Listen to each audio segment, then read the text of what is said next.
your screen if you could. Great. Okay. Thank you very much, Marianne, and hello, everybody out there. Again, my name is Clarissa Morawski, and I'm very pleased to be part of this webinar today.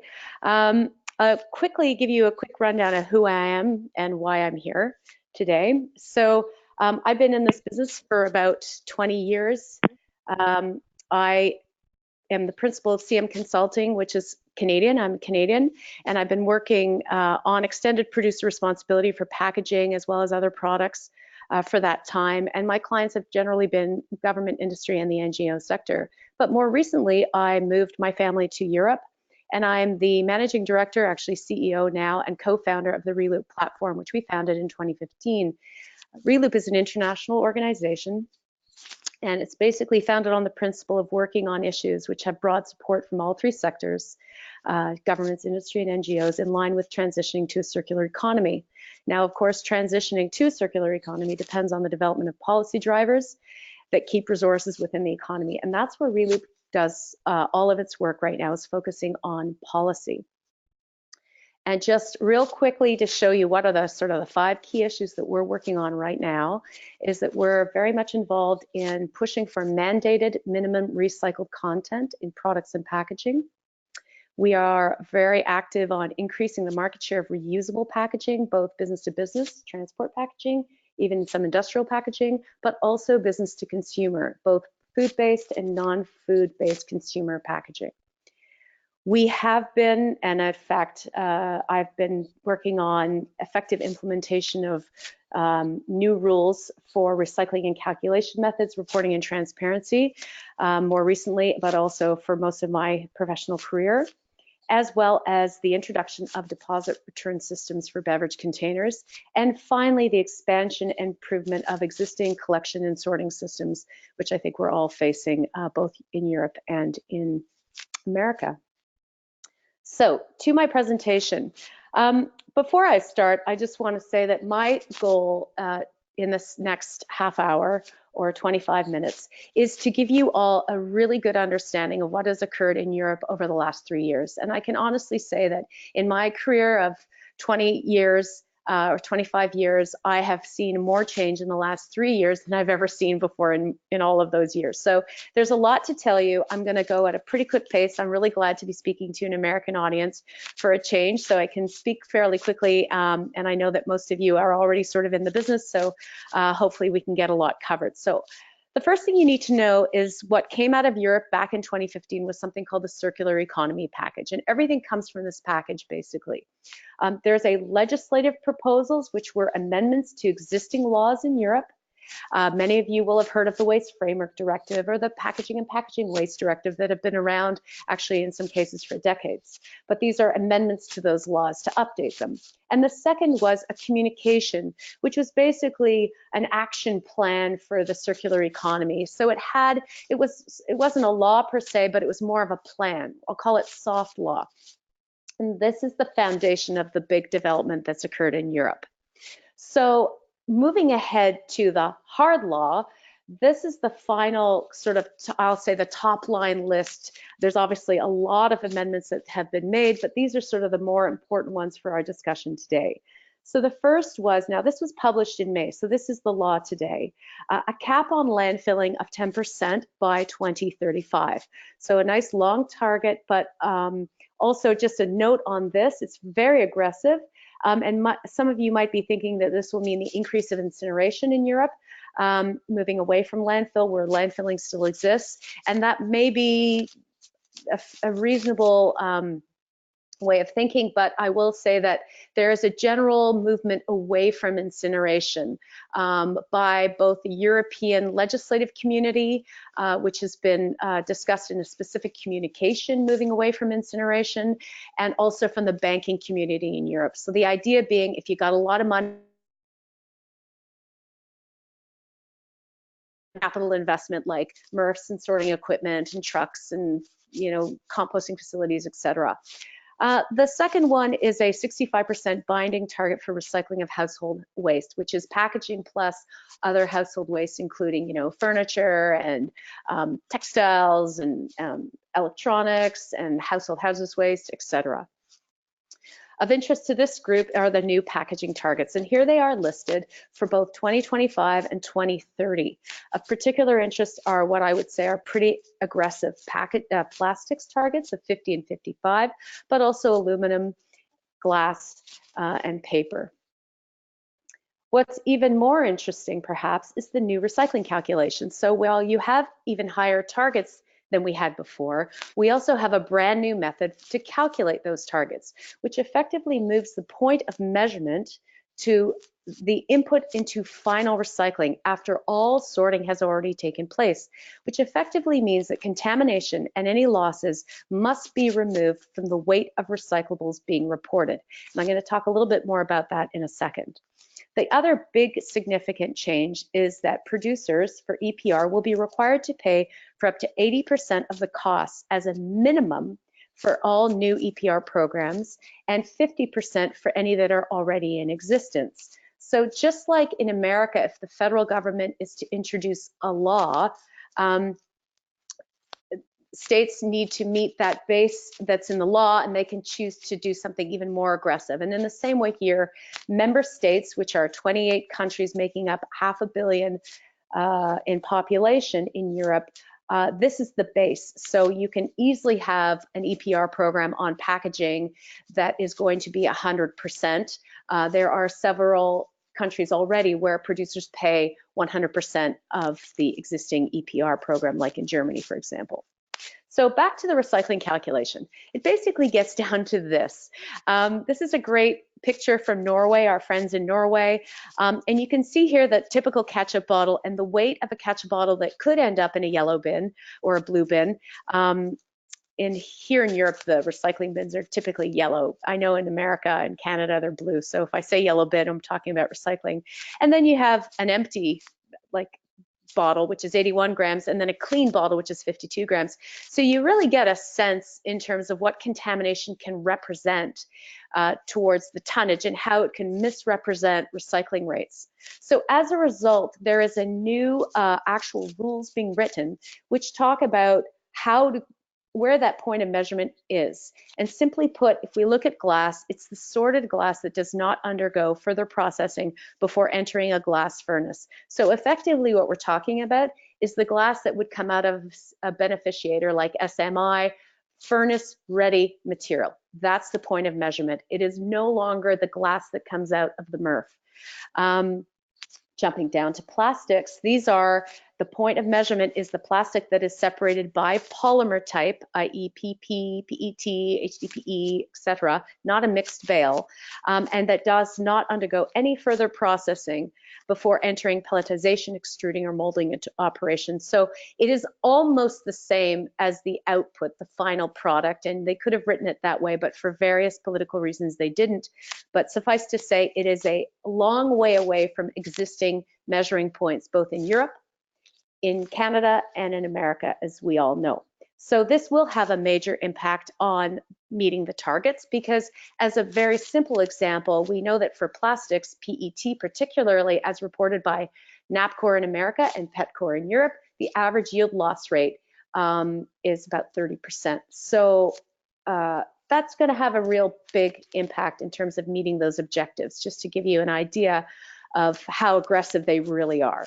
The other important thing was the EPR obligation. They not only increased the percentages required in terms of EPR share, producer share, but they also created a rule book, let's just say, and they called it the minimum requirements.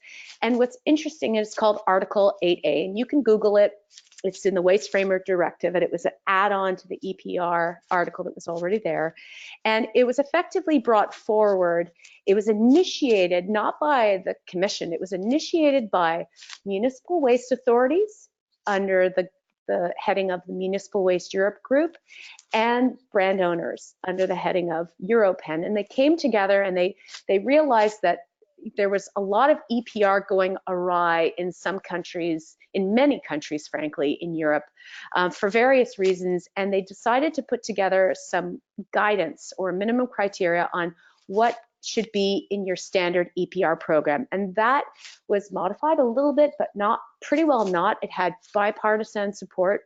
If you want to talk about municipalities and NGOs and producers, and it was published. And it's pretty long. I'm just going to give you some of the top, just give you a sense of what's in there.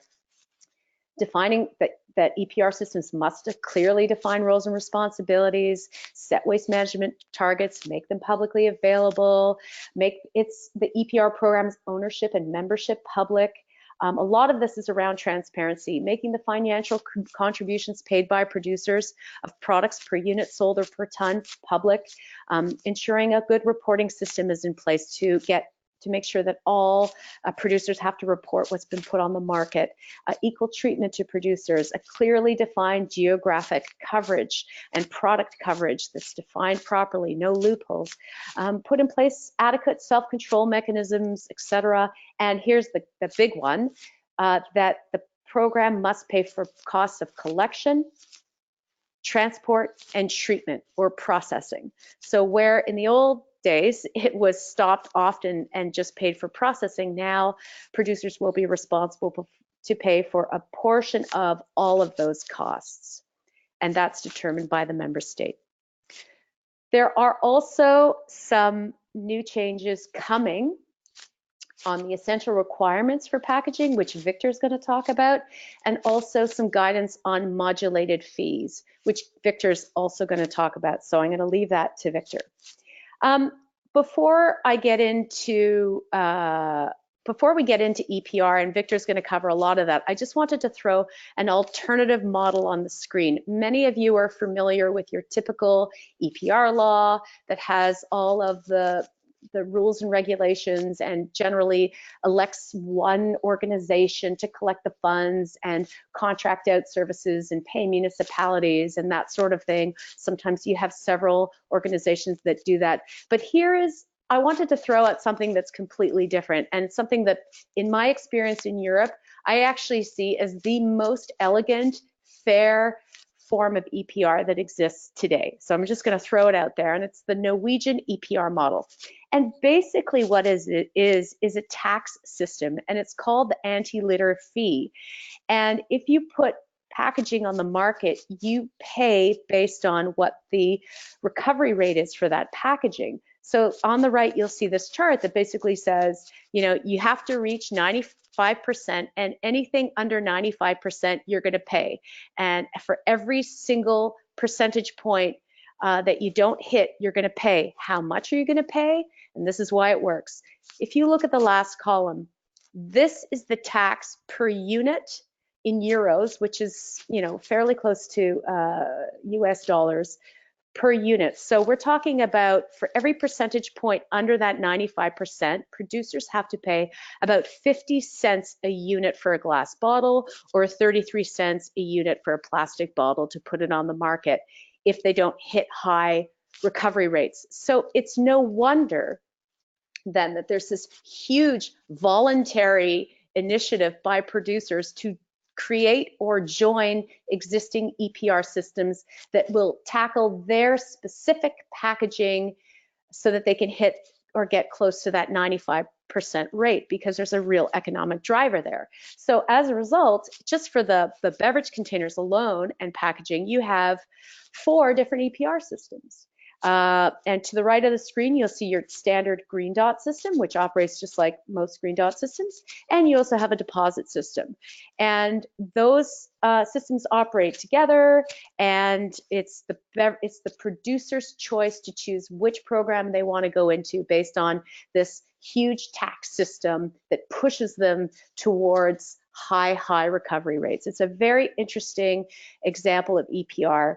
And the other interesting example that's come out of this has to do with, because you've got producers going to EPR programs and saying, we need to join your EPR program because we've got to be able to recover our packaging at a high rate, the EPR programs are able to kind of create their own rules. And here's the deposit system that has said, look, you have to meet the design requirements to meet our rules to be part of our system. And on the no side, you can see if you make a cap made out of PVC, you cannot join our system. So it's a really interesting model, because it really pushes producers to, even at the design level, to to design properly. And I should say this is an example of sort of an essential requirement, saying that if you don't design it this way, you're not part of the system. But at the same time, they also have modulated fees. So for example, if you have a clear bottle, then you're paying a little bit less than you would if you have a colored bottle because it's more recyclable. So that's another interesting part of the Norwegian model. Moving on back to Europe, there was another huge legislative development, and that's sort of part two of this legislative activity in Europe. And this is Mr. Timmermans, and he introduced out of the strategy document, the soft law, they did introduce one hard law, and it's called the Single-Use Plastics Directive. And the Single-Use Plastics Directive, amazingly, was introduced in May 2018, and by December of that same year, an agreement was reached by the two houses of the government, the parliament and the council. So kind of like in America, you've got the three bodies of government. Here you have the commission, the parliament, and the house. And after only 8 months, they came to agreement, made certain amendments. Some were even more ambitious, and they published this law back this past summer.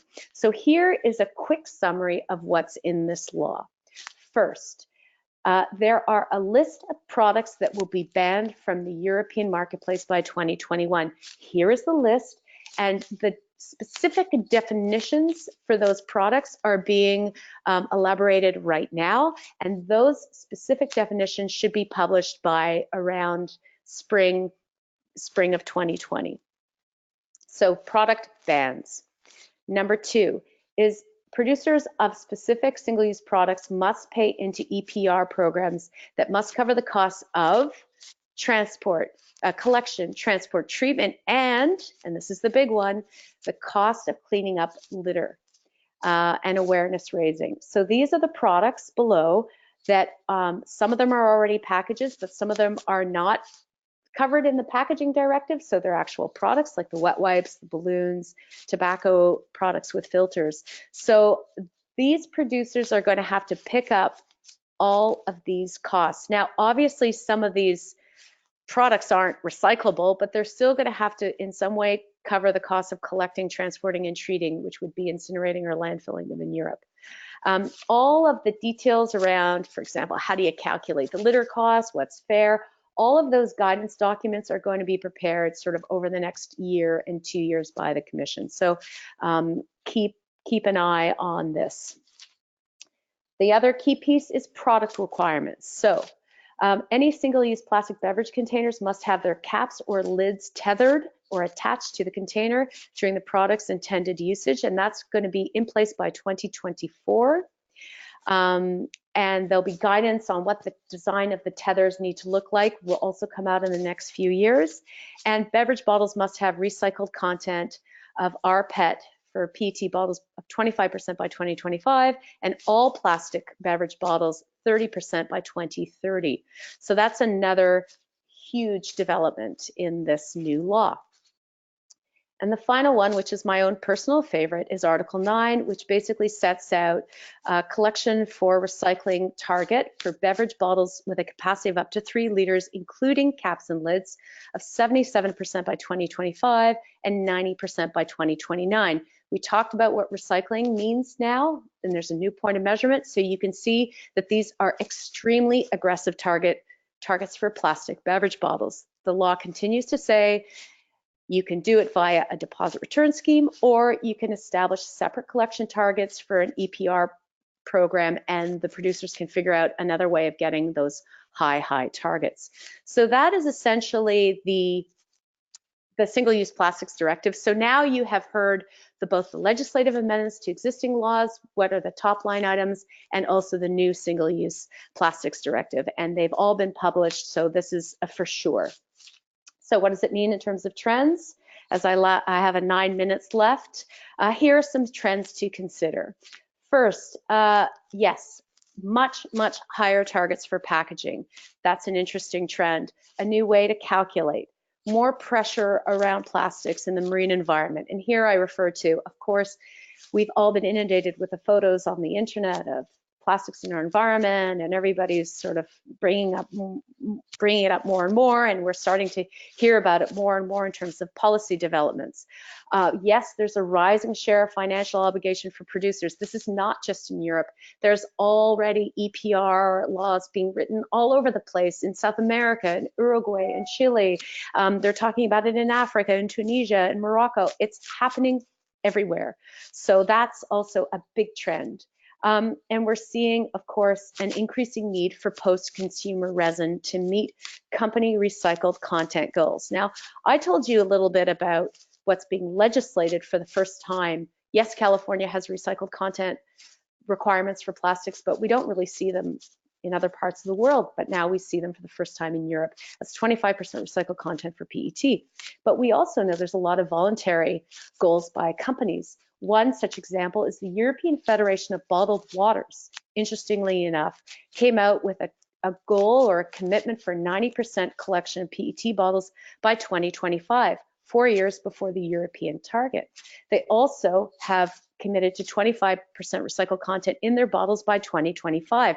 And they did this before the Single-Use Plastics Directive was even, before it was even in the Plastics Directive, actually. That was introduced later. So they came out before anything legislatively speaking. And they've also committed to invest in eco-design and work on some non-fossil fuel-based plastics. So that's a voluntary initiative. And then here's a quick list. You can look at this if you want to look at the presentation later, but there are plenty of voluntary initiatives, pledges, call them what you will, from companies looking for more recycled content in their packaging. So that's another huge trend. Why, if any of you are wondering why the carbon reasons are quite obvious, here is one graph.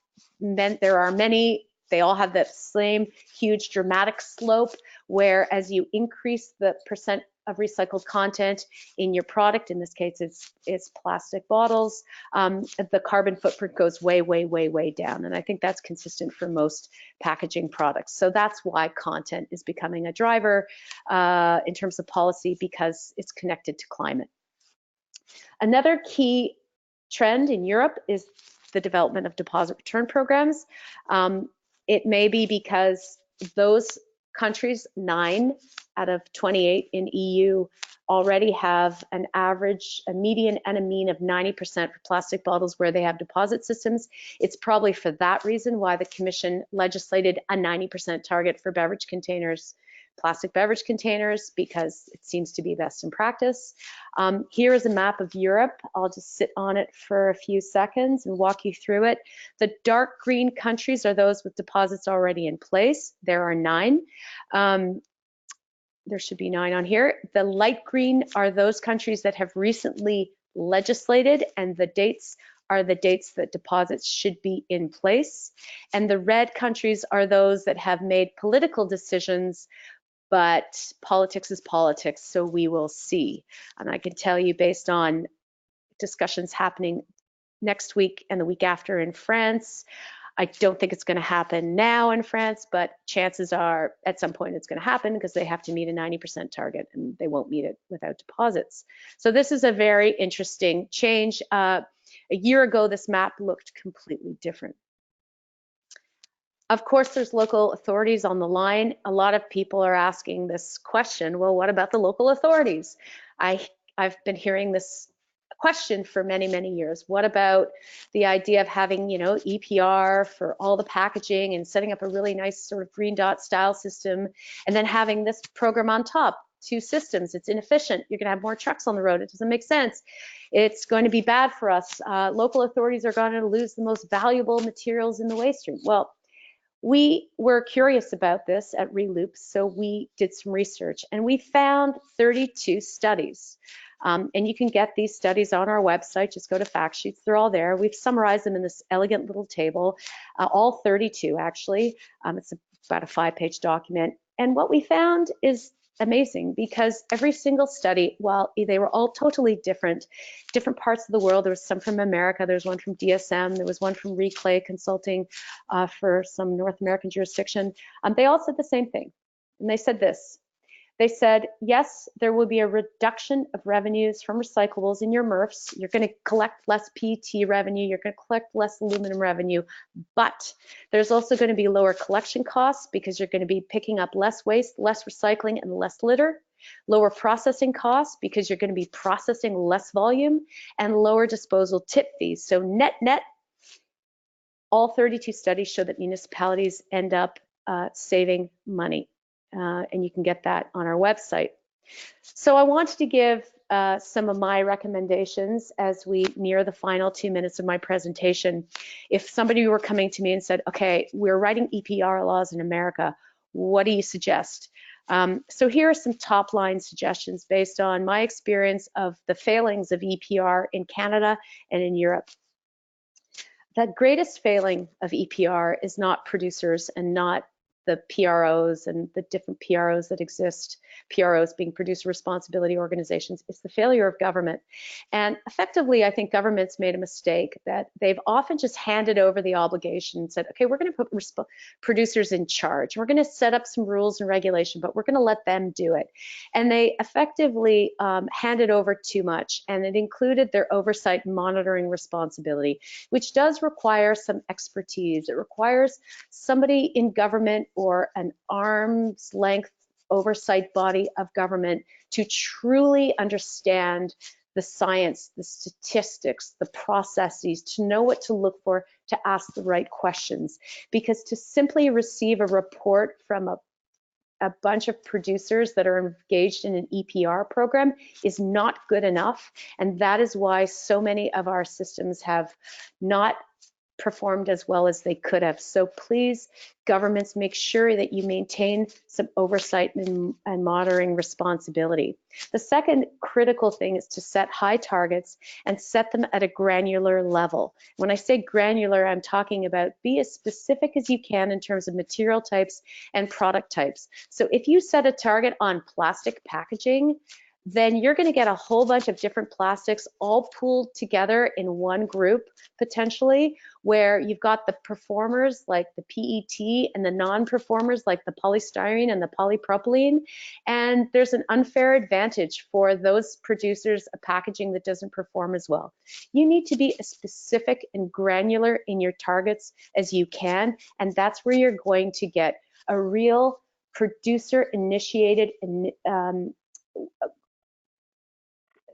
money going towards solving problems of capturing their material in a better way. Central reporting is critical. You cannot really rely on an EPR organization and their limited abilities to collect reporting from all the producers or first importers in a state or a country. You really should have the government setting up, either the government gets the data firsthand or they have sort of a sanctioned clearinghouse that's operated by, an accounting firm potentially. Every producer should report in, and it's really, really important that government oversees that so that they have the ability to call up the producer and say, you're breaking the law, you owe us a report, you have to report in. It's a constant problem for these producer responsibility organizations to get the free riders to report in. It's a real burden. Do not create a monopoly. I know you're probably talking a lot about competition and monopoly. There's advocates for both, but I'm a believer in allowing producers some flexibility to meet the objectives through alternative programs if it makes sense. If for the beverage companies, it makes more sense to have a deposit system because there's a lot of away from home consumption, then let them do it. Ultimately, producers should be responsible for their own packaging. If they choose to all form a collective, which is of course what's going to happen, then let them form a collective. But if you have granular targets, then that collective can work well. But if it doesn't work well, producers have an option to try something else with someone else. At the end of the day, they may all be paying the same municipalities potentially, but allow them that flexibility. The most important thing in an EPR law are definitions, calculation methods, and other such things. Please use the legislative advances from Europe. They have done a lot of work for you. I talked about the minimum requirements. I talked about the calculation method. It's all been written. Cut and paste it. It's great. Just cut and paste it. And consider the Norwegian taxation system. In so many ways, it's more elegant because it really does give producers full flexibility. It gives them their choice to choose how the heck they're going to reach the targets best to suit their needs, their packaging. Keep it flexible. It actually might be easier. And finally, just that producers should always be looking into digital solutions that can drive more incentive-based solutions and create opportunities for cleaner streams. And here I'm talking about unique coding, using unique coding on packaging so that you can pay out an incentive if somebody chooses to bring their package to a certain location and use their cell phone to swipe the Q code on the bin that has the packaging. All these new systems are potentially available to producers. And I'm not talking about reverse vending machines necessarily for beverage containers. I'm talking about just using digital solutions to satisfy whatever obligation you have for your package. You can use it on e-waste, you can use it on lighting, you can use it on anything. There are huge developments on digital solutions that can really create new opportunities for producers. And with that, I'm going to say thank you very much, and I'm happy to take questions after Victor's